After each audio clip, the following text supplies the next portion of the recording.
تہہ دل سے شکر گزار ہیں، اور آج بتاریخ 12 ذوالقعدہ مطابق 1421 ہجری 20 اکتوبر سن 2010 بروز بدھ شعبہ اردو احسا اسلامی سینٹر حقوق کی طرف سے جو پروگرام پیش کیا جا رہا ہے اس کا موضوع ہے فرقہ ناجیہ کا منہج، جس پر ہمارے رفیق سفر مخلص دوست فضیلت الشیخ عبدالہادی مدنی حفظہ اللہ اظہار خیال فرمائیں گے۔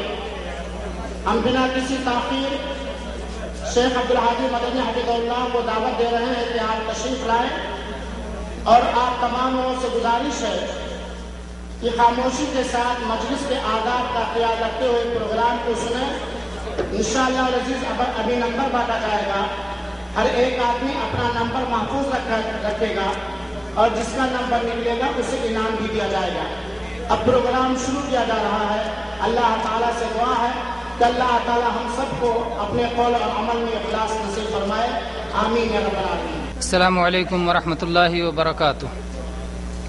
ان الحمد للہ نحمده ونستعینه ونستغفره ونعوذ باللہ من شرور انفسنا ومن سیئات اعمالنا، من يهده الله فلا مضل له ومن يضلل فلا هادي له، واشهد ان لا اله الا الله وحده لا شريك له، واشهد ان محمدا عبده ورسوله۔ يا ايها الذين آمنوا اتقوا الله حق تقاته ولا تموتن الا وانتم مسلمون۔ يا ايها الناس اتقوا ربكم الذي خلقكم من نفس واحدة وخلق منها زوجها وبث منهما رجالا كثيرا ونساء، واتقوا الله الذي تساءلون به والارحام ان الله كان عليكم رقيبا۔ يا ايها الذين آمنوا اتقوا الله وقولوا قولا سديدا يصلح لكم اعمالكم ويغفر لكم ذنوبكم ومن يطع الله ورسوله فقد فاز فوزا عظيما۔ اما بعد فان خير الحديث كتاب الله وخير الهدي هدي محمد صلى الله عليه وسلم وشر الأمور محدثاتها وكل محدثة بدعة وكل بدعة ضلالة وكل ضلالة في النار۔ قال الله عز وجل واعتصموا بحبل الله جميعا ولا تفرقوا، وقال رسول الله صلى الله عليه وسلم إن أهل الكتابين افترقوا في دينهم على 72 ملة، وإن هذه الأمة ستفترق على 73 ملة، يعني الأهواء كلها في النار إلا واحدة وهي الجماعة۔ رواه أحمد وغيره وحسنه الحافظ۔ وفي رواية كلهم في النار إلا ملة واحدة، قالوا ومن هي يا رسول الله؟ قال ما أنا عليه وأصحابي۔ رواه الترمذي وحسنه الألباني في صحيح الجامع۔ برادران اسلام، اللہ تعالیٰ نے تمام مسلمانوں کو قرآن مجید کو مضبوطی کے ساتھ تھامنے کا حکم دیا ہے اور فرقہ بندی سے منع فرمایا ہے۔ نیز رسول اکرم صلی اللہ علیہ وسلم نے یہ خبر دی ہے کہ سابقہ امتیں یہود و نصارہ فرقہ بندی کا شکار ہو گئیں۔ ساتھ ہی اللہ کے نبی کریم صلی اللہ علیہ وسلم نے یہ پیشین گوئی بھی فرمائی کہ یہ امت، مسلمان امت، یہ سابقہ امتوں کی روش اپنا کر، ان کے طریقے کو اپنا کر یہ بھی فرقوں میں تقسیم ہو جائے گی، فرقہ بندی میں مبتلا ہو جائے گی، اور صرف مبتلا ہی نہیں بلکہ ان سے ایک قدم آگے بڑھ جائے گی۔ وہ لوگ 72 فرقوں میں تقسیم ہوئے تھے، یہ امت 73 فرقوں میں تقسیم ہو جائے گی، لیکن ایک فرقے کے سوا سارے کے سارے فرقے صراط مستقیم سے انحراف کی وجہ سے، کتاب و سنت سے روگردانی کرنے کی وجہ سے اور اصل شریعت کو چھوڑ دینے کی وجہ سے سب جہنم میں جائیں گے، سوائے ایک کے، وہ جنت میں جائے گا۔ ایک فرقہ صرف جنت میں جائے گا، باقی سب کے سب جہنم میں جائیں گے۔ یہ وہ فرقہ ہوگا جو جماعت سے خروج نہیں کیا ہوگا، جماعت سے الگ نہیں ہٹا ہوگا، جس نے رسول اللہ صلی اللہ علیہ وسلم کی سنت کو اور آپ کے صحابہ کرام کے طریقہ کار کو مضبوطی سے تھاما ہوگا۔ یہی لوگ ہوں گے جو نجات پائیں گے۔ میرے بھائیوں، متعین طور پر کہنے کے لیے کہ فلاں فرقہ جنتی ہے، فلاں فرقہ نجات یافتہ ہے اور فلاں فلاں فرقے جہنمی ہیں، ایسا متعین طور پر کہنے کے لیے دلیل چاہیے، کیونکہ دلیل کے بغیر کوئی بات کہنا اللہ کے دین میں سخت منع ہے۔ دلیل کے بغیر کوئی بات آپ نہیں کہہ سکتے۔ اللہ تبارک و تعالی نے ارشاد فرمایا قل انما حرم ربي الفواحش ما ظهر منها وما بطن والاثم والبغي بغير الحق وان تشركوا بالله ما لم ينزل به سلطانا وان تقولوا على الله ما لا تعلمون۔ اے اللہ کے نبی صلی اللہ علیہ وسلم آپ فرما دیجئے کہ میرے رب نے تو بے حیائی کی باتوں کو، چاہے وہ ظاہر ہوں چاہے پوشیدہ ہوں، اور گناہ کو اور ناحق زیادتی کرنے کو حرام کر دیا ہے، اور اس کو بھی حرام کر دیا ہے کہ تم اللہ کے ساتھ کچھ بھی شرک کرو، اور جس شرک کی اللہ نے کوئی سند نازل نہیں کی اور ایسے ہی تم کوئی ایسی بات کہو اللہ کے بارے میں جن کا تمہیں کوئی علم نہیں ہے۔ علم کے بغیر کوئی بات کہنا اللہ کے دین میں سخت منع ہے۔ تو یہ کہنا ہو کہ یہ فرقہ جنتی ہے یا یہ فرقہ جہنمی ہے تو آپ دلیل کے بغیر یہ بات نہیں کہہ سکتے۔ ایسے ہی اللہ تبارک و تعالی نے قرآن مجید میں ارشاد فرمایا وَلَا تَقْفُ مَا لَيْسَ لَكَ بِهِ عِلْمٌ إِنَّ السَّمْعَ وَالْبَصَرَ وَالْفُؤَادَ كُلُّ أُولَئِكَ كَانَ عَنْهُ مسؤولا، اس بات کے پیچھے مت پڑو جس کا تمہیں علم نہیں ہے، کیونکہ آنکھ، کان اور دل سب سے ہر ایک سے پوچھ گچھ کی جانے والی ہے، سب سے سوال ہوگا، سب سے پوچھا جائے گا۔ میرے بھائیو، اکثر فرقوں کا آپ حال دیکھیں گے تو سب کا دعویٰ ہے کہ وہی نجات یافتہ فرقہ ہے، اسی فرقے کو نجات ملنے والی ہے، اور ان کے جو مخالف ہیں انہیں نجات ملنے والی نہیں ہے، وہ غیر نجات یافتہ ہیں۔ آئیے ہم دلیل کی روشنی میں دیکھتے ہیں کہ اس سلسلے میں اللہ تبارک و تعالیٰ نے کیا فرمایا ہے اور جناب محمد الرسول اللہ صلی اللہ علیہ وسلم نے کیا فرمایا ہے، تاکہ ہم بھی وہی طریقے کار اپنائیں، وہی جو ہے منہج اپنائیں، وہی طریقے عمل اپنائیں، تاکہ ہم بھی نجات پا سکیں اور ہم بھی جہنم سے اپنی حفاظت کر سکیں، ہلاکت و تباہی سے محفوظ رہ سکیں۔ رسول اللہ صلی اللہ علیہ وسلم نے فرمایا، یہ حدیث آپ پہلے سن چکے ہیں، ان بنی اسرائیل تفرقت علی 72 ملہ وتفترق امتی علی 73 ملہ کلهم فی النار الا ملۃ واحدہ قالوا ومن ہی یا رسول اللہ قال ما انا علیہ واصحابی۔ یہ سنن ترمذی کی حدیث ہے اور صحیح الجامع میں اسے امام البانی نے حسن قرار دیا ہے۔ اللہ کے نبی صلی اللہ علیہ وسلم نے فرمایا کہ بنو اسرائیل 73 فرقوں میں تقسیم ہو گئے، 72 فرقوں میں تقسیم ہو گئے، اور میری امت 73 فرقوں میں تقسیم ہوگی، سب کے سب جہنم میں جائیں گے سوائے ایک کے۔ صحابہ کرام نے پوچھا کہ اے اللہ کے نبی کریم صلی اللہ علیہ وسلم وہ فرقہ کون سا ہوگا؟ آپ صلی اللہ علیہ وسلم فرمایا ما انا علیہ واصحابی، جس راستے پر، جس طریقے پر میں ہوں اور میرے صحابہ ہیں۔ آپ کو ایک غور کرنے کی چیز ہے کہ اللہ کے نبی صلی اللہ علیہ وسلم نے یہاں کوئی نام نہیں لیا کہ فلاں یا فلاں یا فلاں۔ اللہ کے نبی صلی اللہ علیہ وسلم نے وصف بتایا، صفت بتائی کہ جس کے اندر یہ صفت پائی جائے گی، یہ خوبی پائی جائے گی، وہی فرقہ نجات یافتہ ہوگا، کیونکہ نجات کے معاملے میں نام کی اصل میں حیثیت نہیں ہے، نجات کے معاملے میں ایمان کی، عمل کی، کردار کی، طریقے کی حیثیت ہے۔ تو اسی لیے اللہ کے نبی صلی اللہ علیہ وسلم نے فرمایا کہ جس پر میں ہوں اور میرے صحابہ ہیں۔ چنانچہ آپ دیکھیں کہ اللہ کے نبی صلی اللہ علیہ وسلم کی اس حدیث پر ہم جب غور کرتے ہیں تو ہمیں معلوم ہوتا ہے کہ نجات یافتہ فرقہ وہ ہوگا جو اپنے قول و عمل میں، اپنے ایمان اور اعتقاد میں، اپنے اخلاق اور معاملات میں، غرضے کی دین اور شریعت کے تمام معاملات میں جو رسول اللہ صلی اللہ علیہ وسلم اور آپ کے صحابہ کرام کے منہج پر، ان کے طریقے پر کاربند ہوگا۔ یہی فرقہ ہر طرح کے زیغ و ضلال سے، ہر طرح کی گمراہی سے، ہر طرح کی کجروی سے محفوظ رہے گا اور یہی جنت میں جانے والا ہوگا۔ یاد رہے میرے بھائیوں، اللہ کے نبی صلی اللہ علیہ وسلم نے اس فرقے کی ایک صفت بتائی ناجیہ، کہ یہ نجات پانے والی جماعت ہے۔ کلھا فی النار الا واحدہ، سب جہنم میں جائیں گے سوائے ایک کے، یعنی یہ نجات پائے گی جہنم سے۔ یہی فرقہ ہے جو کتاب و سنت کو، قرآن و حدیث کو مضبوطی سے پکڑتا ہے اور سلف صالحین کے طریقے کو، ان کی روش کو اپناتا ہے، کیونکہ اللہ کے نبی صلی اللہ علیہ وسلم نے فرمایا ما انا علیہ واصحابی، جس پر میں ہوں میرے صحابہ ہیں، یعنی نبی صلی اللہ علیہ وسلم کا طریقہ اور سلف صالحین کا طریقہ۔ میرے بھائیوں، اسی فرقے کو اہل سنت و جماعت بھی کہا جاتا ہے۔ اہل سنت و جماعت کا مطلب یہ ہے کہ اس میں دو بڑی چیزیں پائی جاتی ہیں، دو بڑی چیزیں۔ پہلی چیز، وہ اہل سنت ہیں، یعنی سنت سے ان کا بڑا مضبوط تعلق ہے، سنت سے وابستگی ہے،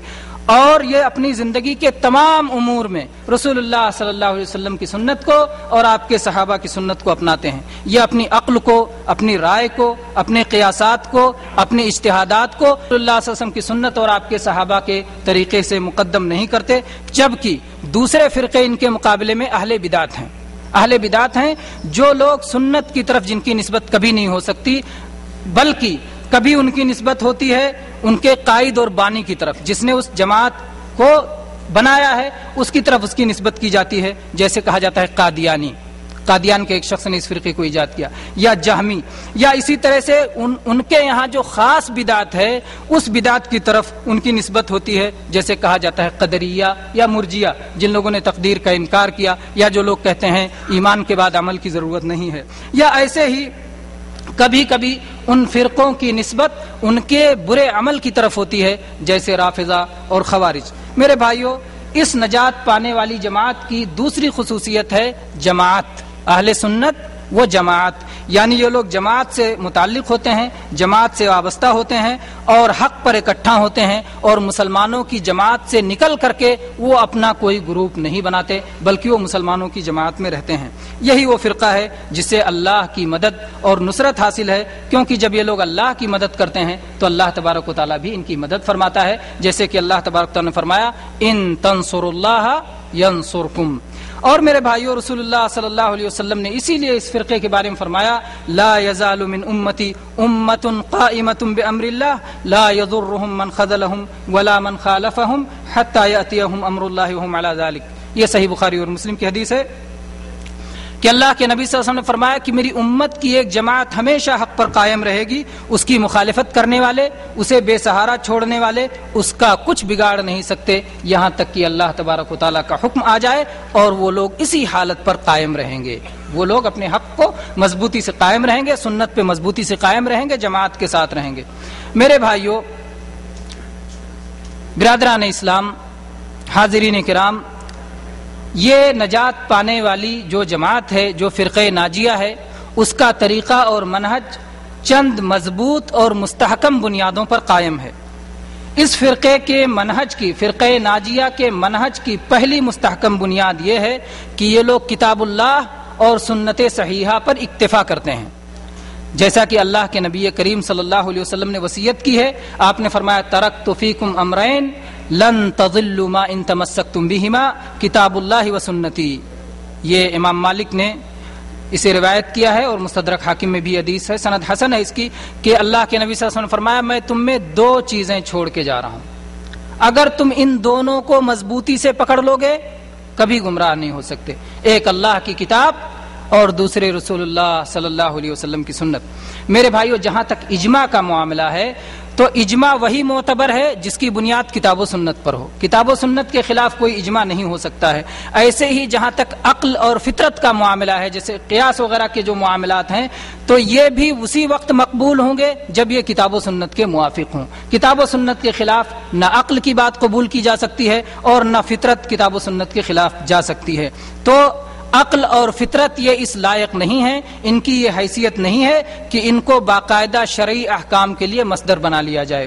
اسی طرح سے اللہ تبارک و تعالی نے ارشاد فرمایا یا ایھا الذین آمنوا اطیعوا اللہ واطیعوا الرسول واولی الامر منکم فان تنازعتم فی شیء فردوه الی اللہ والرسول ان کنتم تؤمنون باللہ والیوم الآخر ذلک خیر واحسن تأویلا۔ اے ایمان والو، فرما برداری کرو اللہ کی، فرما برداری کرو رسول اللہ صلی اللہ علیہ وسلم کی اور اپنے میں سے اختیار والوں کی۔ پھر اگر کسی چیز میں اختلاف ہو جائے تو اسے لوٹا دو اللہ کی طرف اور رسول اللہ صلی اللہ علیہ وسلم کی طرف، اگر تمہیں اللہ تعالیٰ پر اور آخرت کے دن پر ایمان ہے۔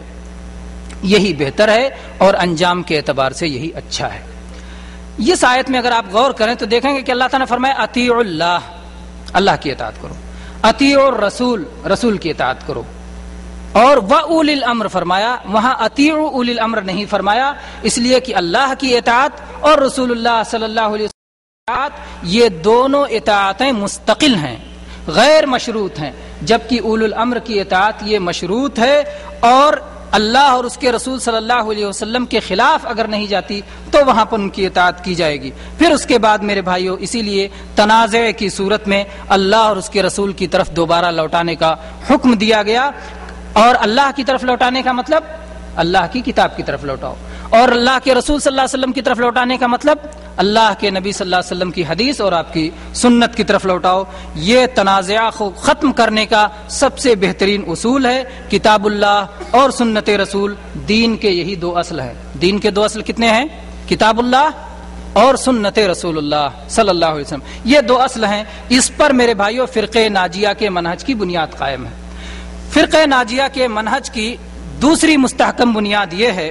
کہ وہ کتاب اللہ اور سنت صحیحہ کو عقل و رائے پر، قیاس پر مقدم کرتے ہیں۔ چنانچہ اللہ تبارک و تعالی نے ارشاد فرمایا یا ایھا الذین آمنوا لا تقدموا بین یدی اللہ ورسولہ واتقوا اللہ ان اللہ سمیع علیم، اے ایمان والو اللہ اور اس کے رسول سے آگے نہ بڑھو، اللہ سے ڈرتے رہا کرو، یقیناً اللہ تعالیٰ سننے والا ہے، جاننے والا ہے۔ میرے بھائیو، یہاں پر اللہ تبارک و تعالیٰ نے اللہ اور اس کے رسول سے آگے بڑھنے سے منع فرمایا۔ اللہ اور اس کے رسول سے آگے بڑھنا یہ ہے کہ جب کوئی دینی معاملہ ہو تو ابھی اللہ اور رسول کا فیصلہ نہیں آیا، ہم اپنی طرف سے فیصلہ کر ڈالیں، یہ ہو گیا اللہ اور رسول سے آپ آگے بڑھ گئے۔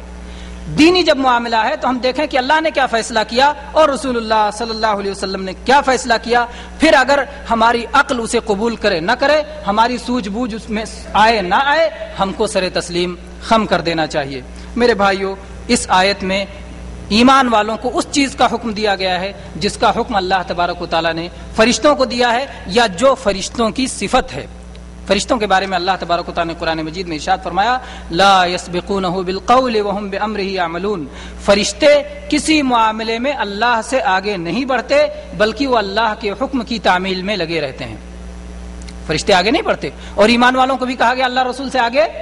نہ بڑھو۔ اب آپ غور کریں تو فرشتوں کی بات اللہ کی بات کے تابع ہے۔ جب اللہ تعالیٰ کوئی بات کہتا ہے تبھی فرشتہ کہتا ہے، اور فرشتوں کا عمل اللہ کے حکم کے تابع ہے۔ جب اللہ حکم دیتا ہے تو فرشتے عمل کرتے ہیں۔ فرشتے نہ بات بولنے میں اپنی طرف سے کوئی بات کہہ دیتے ہیں بڑھ کر کے، اور نہ کوئی عمل اپنی طرف سے بڑھ کر کہتے ہیں، جب تک کہ اللہ تبارک و تعالیٰ کی طرف سے انہیں وہ بات کہنے کے لیے نہ کہا جائے یا ان کو پر عمل کرنے کے لیے نہ کہا جائے۔ تو اسی طرح سے میرے بھائیوں، شرعی معاملے میں ایک مسلمان کا بھی معاملہ یہ ہونا چاہیے کہ کوئی بات بولے تو اللہ اور اس کے رسول کا تابع ہو کے بولے، اور کوئی عمل کرے تو اللہ اور اس کے رسول کا تابع ہو کے عمل کرے۔ وہ اپنی طرف سے نہ کوئی بات کہے اور نہ ہی اپنی طرف سے کوئی عمل کرے، اس کو آگے بڑھنے کی اجازت نہیں ہے۔ صحابہ و تابعین کا یہی طریقہ تھا، سلف صالحین کا یہی طریقہ تھا۔ دین کی جب وہ کوئی بات جانتے تھے تو وہ ڈھونڈتے تھے کہ قال اللہ کیا ہے، قال الرسول کیا ہے۔ یہی اصل سنت ہے، یہی طریقہ اہل سنت ہے، یہی اصل سنت ہے اور یہی طریقہ اہل سنت ہے کہ ہم کو ہر مسئلے میں ڈھونڈنا چاہیے قال اللہ قال الرسول، اللہ نے کیا فرمایا، رسول اللہ صلی اللہ علیہ وسلم نے کیا فرمایا۔ میرے بھائیوں، فرقہ ناجیہ کے منہج کی تیسری مستحکم بنیاد یہ ہے کہ وہ کتاب اللہ اور سنت صحیحہ کی کسی بات کو کبھی رد نہیں کرتے، خواہ وہ خبر واحد ہی کیوں نہ ہو۔ اس میں نہ تحریف کرتے ہیں نہ اس کی بیجا تعویل کرتے ہیں، بلکہ سر تسلیم خم کر دیتے ہیں، اطاعت و فرما برداری کے لیے اپنا سر جھکا دیتے ہیں۔ اللہ تبارک و تعالی نے فرمایا وما كان لمؤمن ولا مؤمنة اذا قضى الله ورسوله امرا ان يكون لهم الخيرة من امرهم ومن يعص الله ورسوله فقد ضل ضلالا مبينا، اور کسی مومن مرد و عورت کو اللہ اور اس کے رسول کے فیصلے کے بعد اپنے کسی امر کا کوئی اختیار باقی نہیں رکھتا۔ یاد رکھو، اللہ تبارک و تعالیٰ اور اس کے رسول صلی اللہ علیہ وسلم کی جو بھی نافرمانی کرے گا وہ صریح گمراہی میں پڑ جائے گا۔ ایسے ہی اللہ کے نبی کریم صلی اللہ علیہ وسلم نے ارشاد فرمایا وما آتاکم الرسول فخذوہ وما نہاکم عنہ فانتہوا، کہ جو کچھ رسول تمہیں دے دیں اسے لے لو، اور جس سے رسول روک دیں اس سے رک جاؤ۔ چنانچہ صحابہ و تابعین اور سلف صالحین کا یہ متفق علیہ اصول تھا، اس میں ان کے ہاں کوئی اختلاف نہیں تھا کہ قرآن و سنت کے مقابلے میں کسی کی رائے، کسی کا قیاس، کسی کا وجد، کسی کا ذوق، کسی کی حکمت، کسی کی سیاست، کسی کا فکر و فلسفہ، کسی طرح کے حکایات اور قصے، کسی طرح کے منامات اور خواب، اور کسی طرح کے معقولات، یہ اس کے ذریعے سے کتاب و سنت کا معارضہ نہیں کیا جا سکتا ہے۔ کتاب و سنت ہے تو وہ سب سے آگے ہے، اور یہ ساری چیزیں اس کی وجہ سے چھوڑ دی جائیں گی۔ میرے بھائیو، یہی اہل سنت کا طریقہ ہے کہ قرآن مجید اور احادیث صحیحہ سے جو کچھ ثابت ہو جائے اسے فوراً قبول کرتے ہیں، کسی حالت میں اسے رد نہیں کرتے۔ اس کے برخلاف میرے بھائی جو اہل بدعت ہوتے ہیں، اہل سنت یہ نجات یافتہ ہے اور اہل بدعت یہ غیر نجات یافتہ ہے۔ تو اہل بدعت کا طریقہ یہ ہوتا ہے کہ پہلے اپنی ایک رائے بنا لیتے ہیں،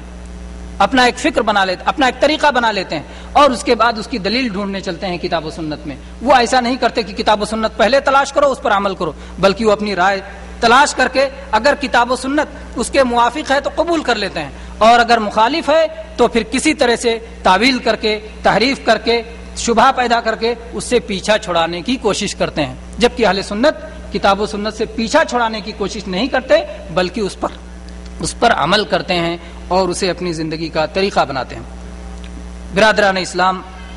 فرقہ ناجیہ کے منہج کی چوتھی مستحکم بنیاد یہ ہے کہ وہ کتاب اللہ اور سنت صحیحہ کے بعد صحابہ کرام رضوان اللہ علیہم اجمعین کے اقوال اور فتاوے تلاش کرتے ہیں، بعد والوں کے فتاووں پر ان کو مقدم رکھتے ہیں، اور کیونکہ رسول اللہ صلی اللہ علیہ وسلم نے اسی بات کی رہنمائی کی ہے، آپ کی یہی وصیت ہے۔ آپ نے فرمایا انہ من یعش منکم بعدی یرى اختلافا كثيرا فعليكم بسنتي وسنة الخلفاء الراشدين المهديين تمسكوا بها وعضوا عليها بالنواجذ۔ جو میرے بعد زندہ رہے گا وہ بہت سارا اختلاف دیکھے گا، اس لیے تم لوگ میری سنت کو اور میرے ہدایت یافتہ خلفاء راشدین کی سنت کو مضبوطی سے پکڑ لو، اسے مضبوطی سے تھام لو، اسے اپنے دانتوں سے مضبوط جکڑ لو۔ یہ مسند احمد کی، سنن نبی داؤد کی، سنن ترمذی کی صحیح حدیث ہے۔ میرے بھائیو، اسی طرح سے عبداللہ ابن مسعود رضی اللہ عنہ نے فرمایا کہ تم میں سے اگر کوئی شخص کسی کا اسوہ اپنانا چاہتا ہے تو جناب محمد رسول اللہ صلی اللہ علیہ وسلم کے صحابہ کا اسوہ اپنائے، کیونکہ وہ لوگ اس امت میں سب سے زیادہ نیک دل تھے، سب سے زیادہ گہرا علم رکھتے تھے، سب سے زیادہ کم تکلف والے تھے، سب سے زیادہ راہ راست پر تھے، سب سے بہتر حال والے تھے۔ وہ ایسے لوگ تھے کہ جن کو خود اللہ تبارک و تعالیٰ نے اپنے نبی کریم صلی اللہ علیہ وسلم کی صحبت کے لیے، آپ کی رفاقت کے لیے، آپ کا ساتھ دینے کے لیے اور آپ کے دین کو قائم کرنے کے لیے اللہ تبارک و تعالیٰ نے انہیں منتخب کیا تھا۔ اس لیے صحابہ کی فضیلت کو پہچانو اور ان کے نقش قدم کی پیروی کرو، کیونکہ صحابہ صراط مستقیم کے راہی تھے، صراط مستقیم پہ چلنے والے تھے۔ میرے بھائیو،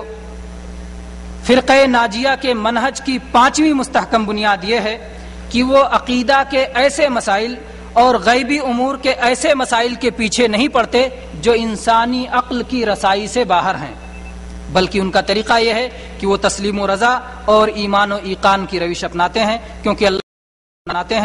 اللہ تبارک تعالیٰ نے فرمایا وَلَا تَقْفُ مَا لَيْسَ لَكَ بِهِ علم، جس چیز کا تمہیں علم نہیں ہے اس کے پیچھے مت پڑو۔ تو ایسی چیزیں جو کہ غیب سے تعلق رکھتی ہیں، جس میں ہم اپنی عقل سے نہیں سمجھ سکتے، اس میں وہ سر تسلیم خم کرتے ہیں۔ میرے بھائیو، ایسے ہی فرقہ ناجیہ کے منہج کی چھٹی مستحکم بنیاد یہ ہے کہ وہ اس مقصد کا بھرپور اہتمام کرتے ہیں جس کے لیے جن و انس کی تخلیق ہوئی ہے۔ اللہ تبارک و تعالیٰ نے جس مقصد کے لیے جناتوں اور انسانوں کو پیدا کیا ہے، اس مقصد کا اہل سنت بھرپور اہتمام کرتے ہیں، کیونکہ اسی لیے کتابیں نازل کی گئیں، اسی لیے رسول بھیجے گئے کہ اللہ تبارک و تعالیٰ چاہتا ہے کہ اس کے سارے بندے صرف اسی ایک اللہ کی عبادت اور بندگی کریں۔ تو توحید کو قائم کرنا، توحید کی نشر و اشاعت کرنا، توحید میں پائے جانے والے ہر قسم کے خلل کو دور کرنا، یہ اہل سنت کا طریقہ ہے۔ توحید میں کسی قسم کا وہ خلل برداشت نہیں کرتے، کیونکہ یہی انبیاء کرام کی اولین دعوت تھی۔ اہل سنت ہمیشہ توحید کو قائم کرنے کے لیے اور شرک کو مٹانے کے لیے انبیاء کرام کے اسوے پر کاربند ہوتے ہیں۔ اللہ تبارک و تعالیٰ نے جناب محمد رسول اللہ صلی اللہ علیہ وسلم کو حکم دیتے ہوئے ارشاد فرمایا قل انی امرت ان اعبد اللہ مخلصا لہ الدین، اے محمد صلی اللہ علیہ وسلم آپ کہہ دیجئے کہ مجھے حکم دیا گیا ہے کہ اللہ تعالیٰ کی اس طرح عبادت کروں کہ عبادت کو اسی کے لیے خالص کر دوں، عبادت اسی کے لیے خالص کر دوں۔ اسی طرح سے اللہ تبارک تعالیٰ نے فرمایا وَلَقَدْ أُوحِيَ إِلَيْكَ وَإِلَى الَّذِينَ مِنْ قَبْلِكَ لَئِنْ أَشْرَكْتَ لَيَحْبَطَنَّ عَمَلُكَ وَلَتَكُونَنَّ مِنَ الْخَاسِرِينَ، اور اے محمد صلی اللہ علیہ وسلم آپ کی طرف بھی اور آپ سے پہلے گزرے ہوئے پیغمبروں کی طرف بھی یہ وحی بھیجی گئی تھی کہ اگر تم نے شرک کیا تو تمہارا عمل برباد ہو جائے گا اور تم خسارہ اٹھانے والوں میں سے ہو جاؤ گے۔ کس کو کہا جا رہا ہے میرے بھائیوں؟ جناب محمد رسول اللہ صلی اللہ علیہ وسلم کو اور باقی انبیاء کرام کو کہا جا رہا ہے کہ اگر اے نبیو اگر تم نے بھی شرک کیا تو تمہارا بھی عمل برباد ہو جائے گا۔ اور اسی طرح سے میرے بھائیو اللہ تبارک تعالیٰ نے ارشاد فرمایا ان اللہ لا یغفر ان یشرک بہ ویغفر ما دون ذلک لمن یشاء، اللہ تبارک و تعالیٰ اس گناہ کو کبھی معاف نہیں کرے گا کہ کسی کو اس کا شریک بنایا جائے، اور اس کے سوا جو گناہ جس کے لیے چاہے اللہ تبارک و تعالیٰ معاف فرما دے گا۔ میرے بھائیو آج شرک کا فتنہ بہت بری طرح سے عالم اسلام میں اپنے پنجے گاڑے ہوئے ہے۔ قبے اور مزارات، درگاہوں پر عرس اور میلے، مشرکانہ مراسم، نذرانے اور چڑھاوے